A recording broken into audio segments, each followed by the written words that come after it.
Partenza nel caos per la prima giornata di tamponi gratuiti di fine isolamento in farmacia. La circolare con le regole arriva a mezzogiorno dalla regione. Molte farmacie sono partite nel pomeriggio. Ha toccato anche la città di Padova l'operazione dei NAS di Udine contro falsi tamponi per ottenere falsi Green Pass, indagati dai carabinieri un farmacista e 3 insegnanti.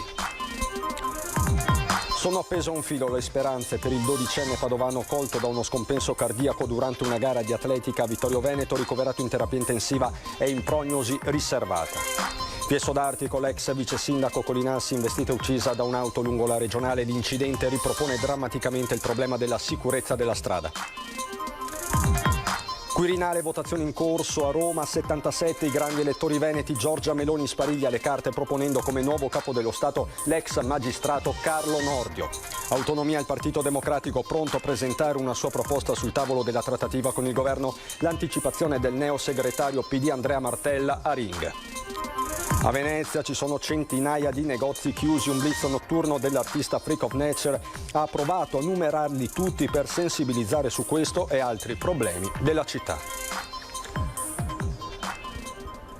Bentrovati, buonasera telespettatrici, telespettatori di Antenna 3. E quindi le votazioni per il Quirinale sono in corso a Roma, alla Camera dei Deputati. Ovviamente la seduta congiunta con tutte le normative anti-Covid. Possiamo vedere in diretta quanto sta succedendo, votazioni che stanno andando avanti più spedite del previsto. Ovviamente nel corso della diretta di questi telegiornali vi daremo tutti gli aggiornamenti, ma sul fronte veneto a pesare è l'attualità e il caos tamponi che si è registrato nella prima fase della giornata. Tamponi gratuiti per la fine degli isolamenti nelle farmacie. Sabato l'annuncio, oggi la corsa ai ripari, a mezzogiorno è arrivata anche una circolare della regione e nel pomeriggio di fatto le farmacie sono partite. Sicuramente ci sono stati dei disservizi, ne siamo consapevoli, però vi assicuro che abbiamo lavorato in contemporanea e sabato e domenica tutte le direzioni per adeguare tutte le cose che erano da adeguare. La nota è partita in tarda mattinata, destinatarie le farmacie del Veneto che dal pomeriggio hanno iniziato a garantire i tamponi di fine quarantena dopo l'ok del Ministero arrivato venerdì sera in zona Cesarini e l'annuncio del presidente Zaia nella giornata di sabato. Le farmacie di fatto erano pronte, io avevo sempre avuto il contatto con Farmacie Riunite e anche con Federfarma, erano pronte per intervenire, quindi per loro non era sicuramente un problema di entrare in campo. È chiaro che invece l'adeguamento dei sistemi informatici, quindi il portale, il poter scaricare nel portale, il poter poi essere inseriti nel portale, iscrivere nella categoria corretta diventava fondamentale. Mi scuso per questi disagi, però voi capite che anche noi lavoriamo in una condizione non semplice e purtroppo dobbiamo mettere insieme i pezzettini di volta in volta. Non tutti i soggetti però possono presentarsi in farmacia per il test di fine isolamento. La possibilità, rimarca Lanzarin, riguarda i contatti di casi, i positivi inclusi i minori che devono definire la negativizzazione, gli studenti in autosorveglianza o in sorveglianza con testing. In ogni caso il tampone deve essere effettuato dopo 3 giorni senza sintomi. Partito senza intoppi invece il sistema di prenotazione online annunciato sempre sabato. Collegata infine la partita sulle regole per le quarantene con Lanzarin che chiede di rivederle partendo dalla ridefinizione di caso. Altri incontri ci sono stati su questo punto nel pomeriggio. Dicevamo giornata partita male tra le proteste dei farmacisti. Voi li state facendo? Allora in questo momento non lo stiamo facendo e non lo sta facendo nessuno nel Veneto per il semplice motivo perché non abbiamo ancora le linee guida di come dobbiamo comportarci. Siamo stati in attesa anche di domenica per sapere qualcosa, non abbiamo ricevuto nulla. Oggi, sino alla data che ora sono le 12:35, non abbiamo ancora ricevuto nessuna linea guida. La situazione si è sbloccata a metà giornata quando è arrivata la circolare 31070 datata 24 gennaio 2022 con tutte le precisazioni necessarie. Dal pomeriggio molte farmacie sono partite con la gratuità eseguita per questi tamponi per chi è esente da vaccino, per i contatti di caso, test di fine quarantena, per i positivi positivi per definire la negativizzazione per i contatti a scuola. Casi che vanno documentati con prescrizione del medico o documentazione dell'azienda ULS o dell'istituto scolastico, perché nella popolazione c'è ancora molta confusione, spiega Maurizio Giacomazzi. Loro chiamano dicendo avrei bisogno del tampone del bambino. E dice fine quarantena, dico ma per fine quarantena cosa capite?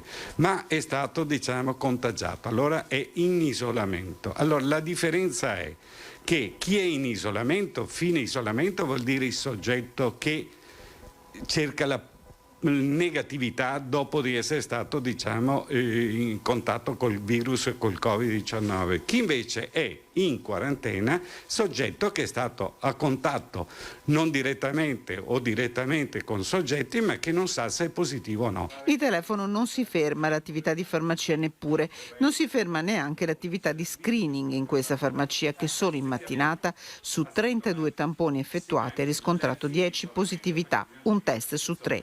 E per i farmacisti cresce anche la difficoltà.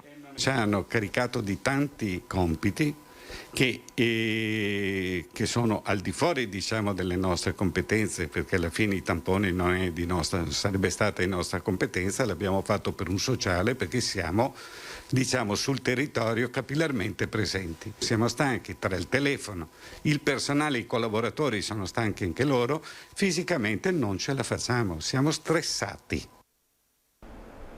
La situazione è questa anche perché, inutile negarlo, sullo sfondo ci sono regole che stanno diventando sempre meno chiare, un vero e proprio groviglio. Da qui il sondaggio di questa sera di Ring, caos quarantene, le regole vanno cambiate, per esempio il computo dei soggetti positivi, la stessa definizione di caso, se sì le regole vanno cambiate, il numero è quello in verde 0422 1626 691, se no le regole non vanno cambiate a vostro giudizio 0422 1626 690. L'esito di questo sondaggio questa sera a Ring a partire dalle 21:15 qui su Antenna 3. Il contagio del resto dilaga e quindi anche l'esigenza di tamponi. Questa la situazione nell'ULS 1 Dolomiti.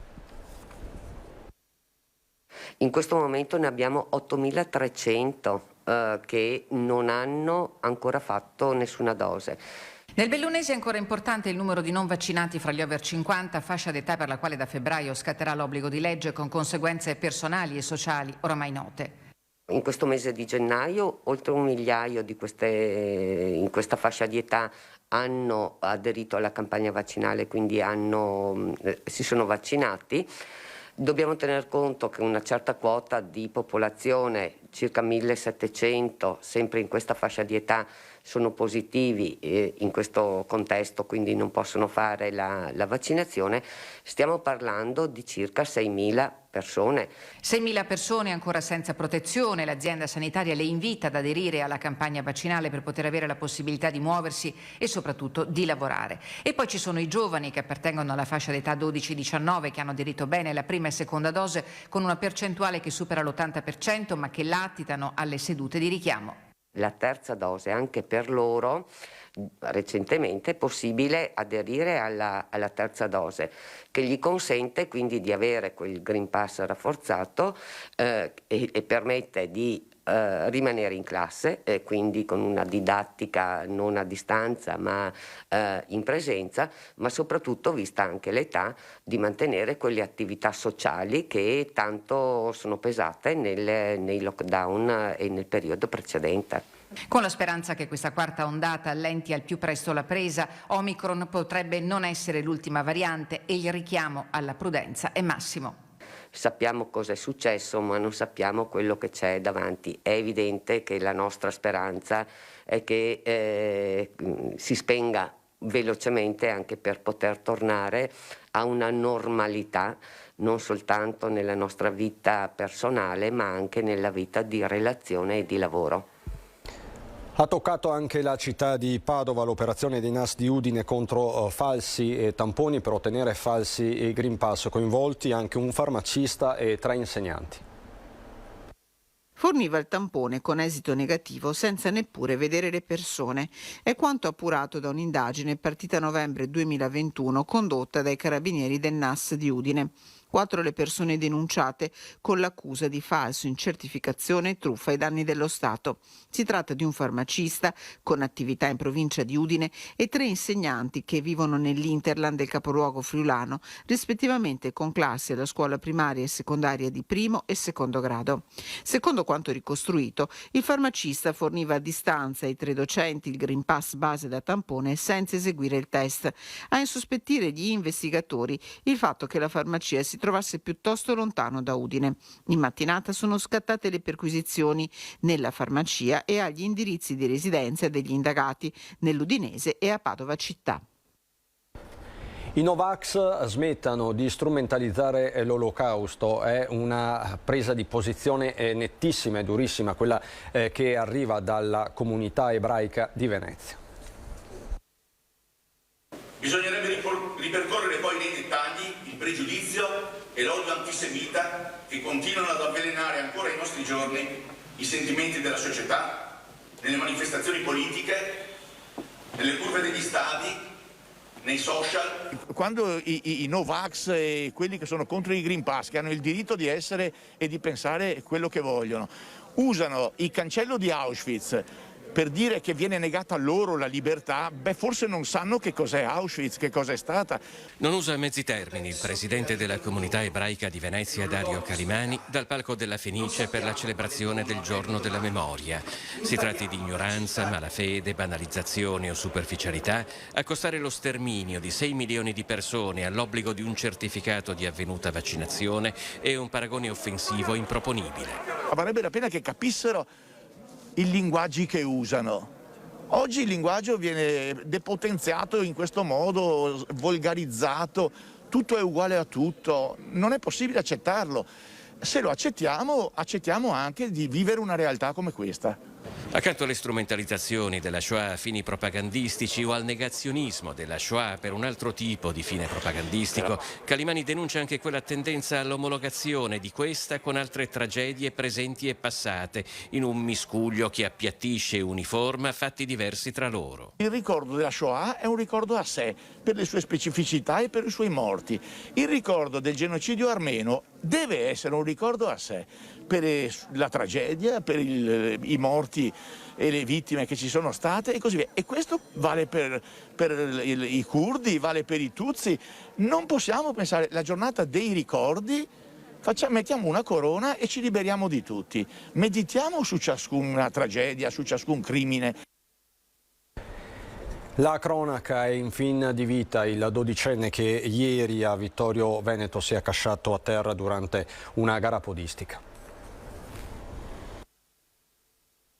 La prognosi è strettamente riservata. Il 12enne, che ieri si è accasciato a terra mentre correva il cross della vittoria, si trova in terapia intensiva della cardiochirurgia di Treviso, in fin di vita.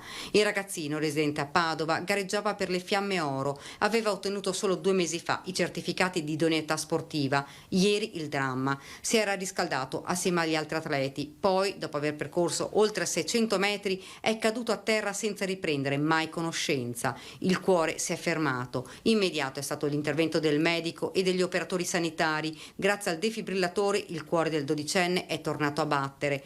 Poi il volo con l'elisoccorso del suo M118 in ospedale. Una nottata di angoscia per i genitori. Il papà era sul campo di gara quando il figlio si è sentito male. Per gli allenatori e per gli organizzatori della manifestazione sportiva.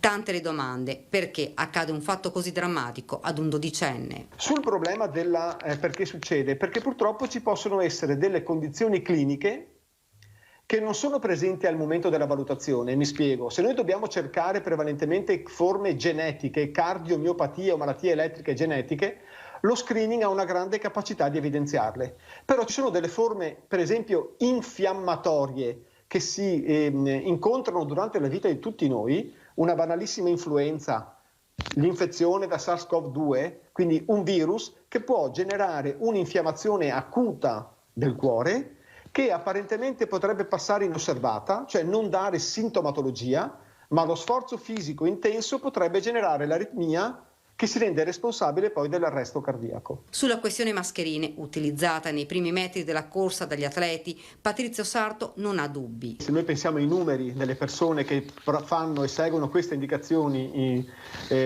stilate dalla Federazione Italiana Atletica Leggera, ci dicono chiaramente che le cose non avvengono per la mascherina. Bisogna sempre ricordare che quando c'è un'aritmia di quelle potenzialità drammatiche si manifesta nel 95% dei casi su una malattia del cuore, che può essere di solito nascosta e a 12 anni potrebbe essere molto nascosta. Poi l'appello lanciato a tutte le famiglie perché vengano effettuate visite approfondite agli atleti. Fare la valutazione medico-sportiva. I medici sanno che devono essere assolutamente rigorosi nella valutazione e quindi non si deve cercare il certificato che costa meno, ma la visita che è più accurata possibile. Questo è il messaggio che mi sento di dire. Tutti ora sono attorno al piccolo atleta. Mi sento vicino alla famiglia, ha terminato Sarto in questo momento drammatico, vicino ai suoi compagni ed amici. La cronaca ci porta adesso a Fiesso d'Artico, dove a perdere la vita in un incidente stradale è stata l'ex vice sindaco del paese Collinassi. Il cordoglio dell'attuale sindaco. Ci uniamo con un abbraccio a tutta la famiglia per l'avvenuto decesso della Collinassi, che è stata vice sindaco, la prima vice sindaco donna nel comune di Fiesso d'Artico. Così il sindaco di Fiesso d'Artico ricorda Patrizia Collinassi, ex vice sindaco tra il 1994 e il 1998 con la giunta di Vladimiro Agostini, morta domenica pomeriggio poco dopo le 16 lungo la regionale 11 a Fiesso d'Artico, in prossimità dell'incrocio tra la strada regionale e le vie comunali Dante e Tramazzo. Patrizia Collinassi si trovava insieme ad altre due persone, stavano rientrando da una passeggiata domenicale quando, attraversando la strada, come vedete qui non ci sono strisce pedonali, le due persone che erano insieme a lei si sono fermate e hanno indietreggiato. La donna invece ha deciso di proseguire nell'attraversamento, ma è stata colpita in pieno dall'auto che sopraggiungeva da Dolo. Alla guida un 38enne padovano residente a Noventa che, secondo quanto riferito dai carabinieri di Stra, non è riuscito a frenare in tempo. Per la donna non c'è stato nulla da fare quando sono arrivati i soccorsi. I sanitari non hanno potuto fare altro che constatarne il decesso. I carabinieri hanno esaminato le immagini riprese dalle telecamere esterne del ristorante da Giorgio. L'incidente pone l'attenzione su vecchie polemiche legate alla pericolosità dell'arteria stradale. Segnaliamo alle autorità competenti di intervenire fuori dal centro abitato di Fiesso d'Artico con degli interventi strutturali di messa in sicurezza della strada. Già da 10 anni fa la nostra amministrazione ha iniziato la messa in sicurezza in questi 4 chilometri di strada regionale 11, non ultimi gli interventi che vedete in centro del paese. Abbiamo iniziato con degli attraversamenti pedonali illuminati e con delle banchine in centro carreggiata, però il lavoro non è finito. Ho già comunicato stamattina a Vernizzi e a Zattoni di Veneto Strade che voglio un incontro subito, un tavolo tecnico per definire gli interventi che dobbiamo fare fuori dal centro abitato prima della rotonda dell'Interspar. La politica, inevitabilmente il voto per il Quirinale, votazioni che sono in corso, è finita la chiama dei senatori, ora i deputati, è stata una giornata di incontri tra leader, anche con lo stesso Draghi. Tra l'altro c'è una presa di posizione di poco fa del governatore Zaia, Salvini sta facendo un ottimo lavoro, ora dialogo. Il centrodestra è abituato a portare avanti il dialogo, Draghi ha fatto un buon lavoro da Premier, ora però non facciamo un referendum pro o contro Draghi. A oggi non ci sono nomi, spero si trovi una quadra di largo consenso per giovedì, così Luca Zaia. Ma andiamo con ordine, sono 77 i grandi elettori veneti a Roma e oggi è spuntato il nome del magistrato trevigiano Carlo Nordio. Passiamo alla votazione per l'elezione del Presidente della Repubblica, a norma dell'articolo 83, terzo comma della Costituzione. È iniziata puntuale la prima giornata di votazioni per il Quirinale, mai così incerte forse nella storia della Repubblica. Capo dello Stato e sorti del governo sono del resto legate a doppio filo. Frenetici gli incontri romani tra tattica, strategia e sopravvivenza. 77 grandi elettori veneti, 50 deputati, 24 senatori, 3 rappresentanti regionali, tra questi il presidente Zaia, ma c'è un pezzo importante del Veneto nella prima mossa politica di giornata, quando la leader di Fratelli d'Italia Giorgia Meloni mette sul tavolo il nome del magistrato trevigiano Carlo Nordio, opzione confermata in tempo reale nel corso della nostra diretta dal senatore commissario regionale dei meloniani Luca De Carlo. Non è sicuramente clamoroso il fatto che Carlo Nordio possa essere una persona che ha l'identikit perfetto per svolgere quel ruolo. Ecco, è una delle persone a cui è stato allargato il campo, persone non politiche alla quale noi abbiamo allargato il campo, e a me da Veneto fa enormemente piacere che ci sia una figura così importante, ma anche dei nostri territori, che possa essere uno tra i papabili di rappresentare questa nazione. Nella delegazione veneta anche il presidente del Consiglio regionale Ciambetti, che assicura l'unità della Lega nella trattativa andata avanti nel pomeriggio anche con il PD. Noi come Lega abbiamo 212 grandi elettori e su questo c'è la sicurezza che si muovono tutti compatti.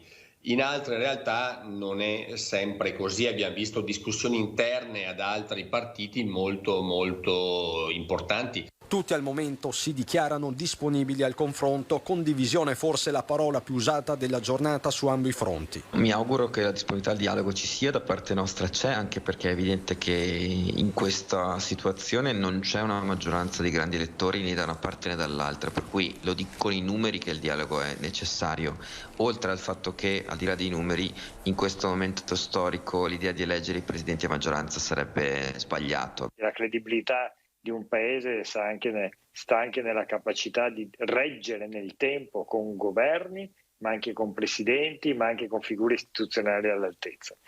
Ed è per questo che noi puntiamo anche sulla figura di Draghi. Sembrano salire anche le quotazioni di un'altra veneta, la presidente del Senato Casellati. Il passo indietro di Berlusconi per qualcuno potrebbe essere una spinta verso il colle, ma i giochi sembrano soltanto all'inizio.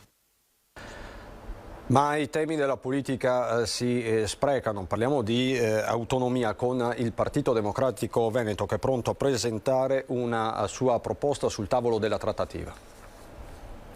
Questo tema dell'autonomia, anche per noi, per il Partito Democratico, è un tema importantissimo, centrale, che ha a che fare con la possibilità di fornire ai nostri cittadini un'amministrazione più efficiente, più vicina.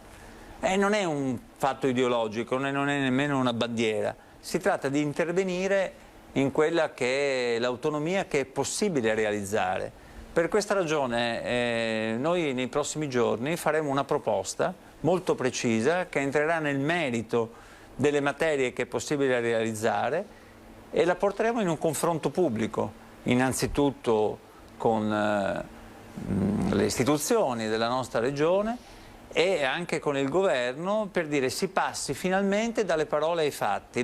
Secondo me bisogna entrare nel merito di tutte le materie e però piuttosto che fare la battaglia su tutto subito con le 23 materie, molte delle quali è anche difficile poter realizzare, io penso che sia più giusto dire l'autonomia che possiamo realizzare si configura attorno a queste materie, la salute, il lavoro, l'ambiente, la formazione, cioè quelle che sono davvero importanti, e assegniamo più compiti alla nostra regione per poter esercitare al meglio queste materie a favore dei cittadini.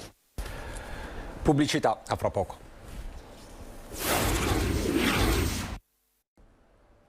Rientriamo in studio per andare a Venezia e parlarvi di un blitz davvero particolare.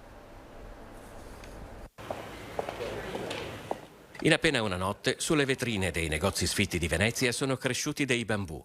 Non sono veri, naturalmente, li ha dipinti con delle tempere a base d'acqua, cancellabili quindi con un semplice colpo di spugna, una street artist conosciuta come Freak of Nature, scherzo della natura, che ad ogni vetrina ha aggiunto anche un numero e il censimento dei negozi sfitti di Venezia. E avevo bisogno di trovare un modo per segnalare qualcosa che secondo me non funziona più, per cui in questo caso segnalo che ci sono moltissime attività vuote, sfitte, insomma senza vita. Dopodiché le problematiche sono chiaramente molto più grandi, molto più gravi, e nel caso di Venezia si tratta proprio anche dello spopolamento e del fatto che sia diventata una città che non è più a misura di nessuno. Davanti ai bambù della vetrina sfitta numero 116 c'è Mario Gabbiato. Anche il suo negozio di iconografie sulla storia di Venezia dovrà chiudere presto ed era aperto dal 1969. Finalmente qualcuno ha avuto la buona idea di rendere pubblico un problema che secondo me deve essere affrontato a livello politico. Difficile che nella categoria si trovi qualcuno che non sia sensibile all'argomento. Poco più avanti c'è il negozio di Stefano Barina. Penso che sia importante soprattutto in una città come Venezia, dove i negozi di vicinato stanno completamente sparendo. Sarebbe forse da ampliare e dedicarla anche agli appartamenti che pure sono sfitti, compresi quelli comunali, che il nostro sindaco dice che invece sono tutti a disposizione del pubblico. Freak of Nature non è nuova performance di questo genere, ma a contare i negozi sfitti di Venezia si è rivelata un'impresa tutt'altro che semplice. Io veramente ne ho contati 250 prima dell'azione. Sono riuscita di quei 250 a farne solamente 130, ma ne ho poi trovati almeno un altro centinaio. Per cui per quanto riguarda le mie stime stiamo parlando di 300-350 attività in pieno centro, vuote. Caos, quarantene e Quirinale tra i temi di questa sera a Ring a partire dalle 21:15, tanti davvero gli ospiti, ma non ho il tempo per elencarveli tutti. Questa sera quindi alle 21:15 Ring qui su Antenna 3. E adesso per noi c'è il meteo, buona serata.